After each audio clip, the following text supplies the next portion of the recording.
Restart. Right. Hi, my name is Tomasa from Wild Earth. And last month in October, I was lucky enough to travel through the Cyclades in Greece with Variety Cruises. So Variety Cruises is a family business. They've been around since 1949 and they're based in Athens in Greece. They do operate a fleet of small ships to selected destination, so mainly Greece. And then they also go to Italy, the Adriatic, the Seychelles, West Africa, Cape Verde, and French Polynesia. Because the ships are small, they do carry on average about 50 passengers. They can access the more remote areas that the bigger ships can't access. The majority of the itineraries are 7 nights. They can be combined to do a back-to-back if somebody wants to travel for a little bit longer. And in some regions, they have seasonal departures, especially Greece and Italy, while Seychelles and French Polynesia are year-round departures.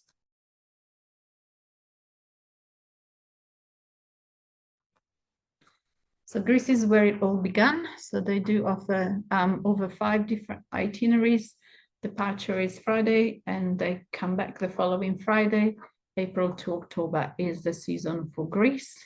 Some of the itineraries will include some of the more well-known islands, while other ones will just go to the lesser-known islands or have a wine theme or a history theme.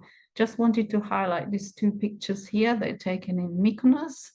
So on the left-hand side is our ship, the Galileo, and behind us is one of the Royal Caribbean mega ships. So you can see the difference in both in style and obviously in size.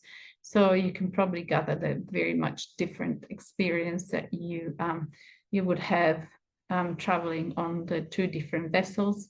And the other picture on the right-hand side is the Bay of Mykonos. The little square is where the Galileo was docked. And then there were 3 other mega ships in port on the day. So you can obviously tell, again, how busy some of the islands can get with the mega ships, and some of the smaller islands with these ships are not able to get into. They will give you a much different experience. So it was really good to have an itinerary that combined both of them as well.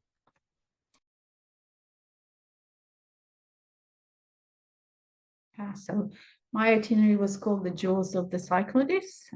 There is a proposed itinerary with a map on the left-hand side. So from Athens, we went to Poros, and then the proposed itinerary was to make your way to Santorini, and then up to Mykonos through some of the smaller islands, and then back to Athens. However, one thing to keep in mind is that itineraries are only an indication and can be changed depending on the weather and the wind condition. So the captain will look at the weather and then decide where is best to take the ship. So my itinerary, for example, was changed. So we did go to Poros the first night, and then we went to Aegina, and then we made our way to Santorini and Mykonos by stopping at a few different islands at the one in the proposed itinerary because of the weather conditions and the other ships in port. So the captain will always try to give you the best experience, taking into consideration the safety of the passengers and the best itinerary to follow. So our first stop was Poros, which we reached in the evening, and we stayed in port for a few hours. So we did already have dinner on that night, so we could go out and experience the port, have an ice cream, or have a look around and get used to Greek island life. The other pictures are Aegina and Paros. Paros is one of the Cyclades islands, so typical architecture with the white buildings and blue doors and blue roofs. There were no other big ships in port, so we could really enjoy pretty much the island to ourselves, which was a great experience. So there is a welcome in your itinerary. You do get, as well as half board, a welcome cocktail, a Greek night, and a captain dinner. One of the best things is that you're free to go back and forth the ship as you please once when the ship is in port. Some people went to the town, some people went to the beach, or you can do some sightseeing further ahead if you wish to do so, because the ship is in port for most of the afternoon and well into the night. So also in some of the islands, some of the more commercial islands, if you want to, you can go and enjoy the nightlife, or have a cocktail, or obviously have dinner on those days where dinner is not provided. From Paris, we moved on to Santorini and Mykonos. So Santorini is the only stop where the ship is at anchor. So nobody is allowed to dock on in the port. So a tender will take people from the ship to the port, and then a bus will go to Fiera, which is the main town. And then you'll have most of the day to enjoy Santorini on your own, or you can join an excursion and then go back to the bus and then go back to the ship and have dinner on the ship for that evening. The main thing to keep in mind with both Santorini and Mykonos, as you saw from the pictures earlier, is that they're very crowded. So the experience is very different from the other smaller island and can be not quite as pleasant, especially Santorini, where the streets are very narrow and they can get very crowded. Mykonos was quite different because we were there for the whole day. So for example, I went into town early in the morning and in the afternoon when the ships were leaving. So I had pretty much most of the island for myself, plus a few other tourists, but nothing like Santorini when everybody is there at the same time. So these pictures here are taken both in Mykonos and Santorini, as you can see. It wasn't too crowded when I took them. And then from Mykonos, we made our way back to Athens via Syros and Kia. Again, two stops that weren't quite on the itinerary, and smaller islands. Those islands are closer to Athens and they have a much different feel than the Cyclades. The architecture is more Mediterranean, and some of those islands, especially Kia, was very, very small. We were the only ship in port. So there was a little village, and then there was a beautiful beach where you could go swimming from, and we could enjoy the facilities of the town and the beach for the day, and then again go back and forth the ship as we pleased. One thing to keep in mind is that the ship arrives back in Athens the previous evening, so which is really easy if you have an early departing flight the following day.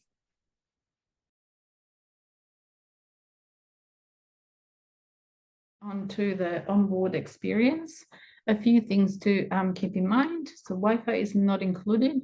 It is an extra cost. However, I found that if you have roaming or you can buy an eSIM, it's probably easier than using the Wi-Fi on board, because then you can use that wherever you are in the town, even if you're off the ship. Coffee, tea, water, and cookies are complimentary throughout the day.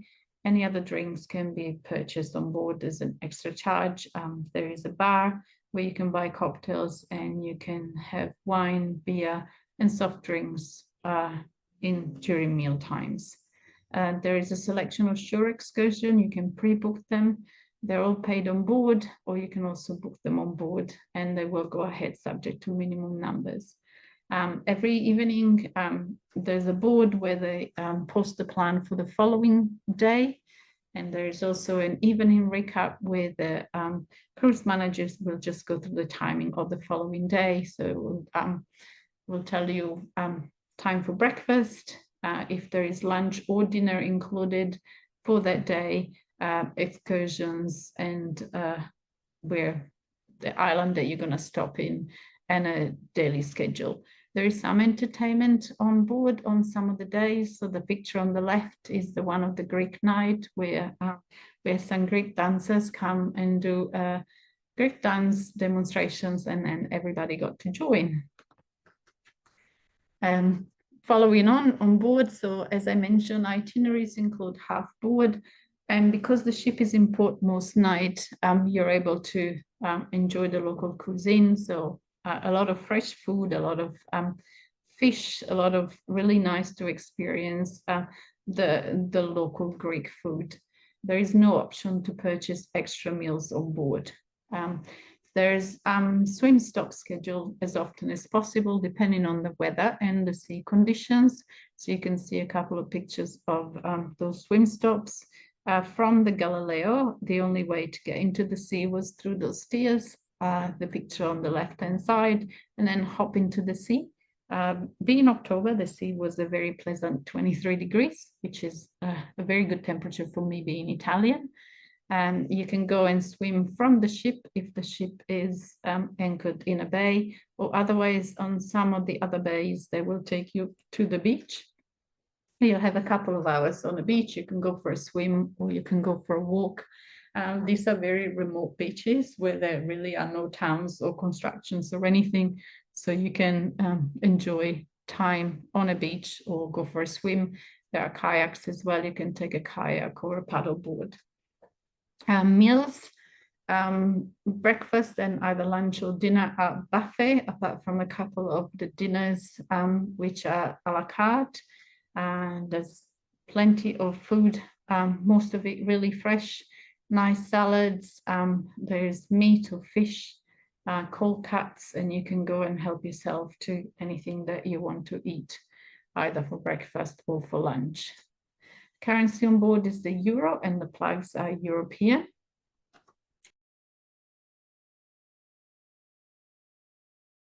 And then moving on to the cabins.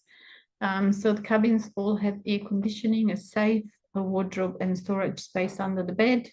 They all have their own ensuite bathrooms and the service twice a day. Some of the cabins will accommodate a third bed and also the bedding is flexible. So most cabins can have either 2 twin beds or a queen size bed, as in the picture there. The majority of the cabins are either on the lower deck and they have portholes on the main deck with windows.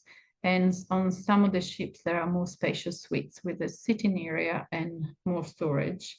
And because each ship is slightly different, so they all have a slightly different decor and cabin size layout.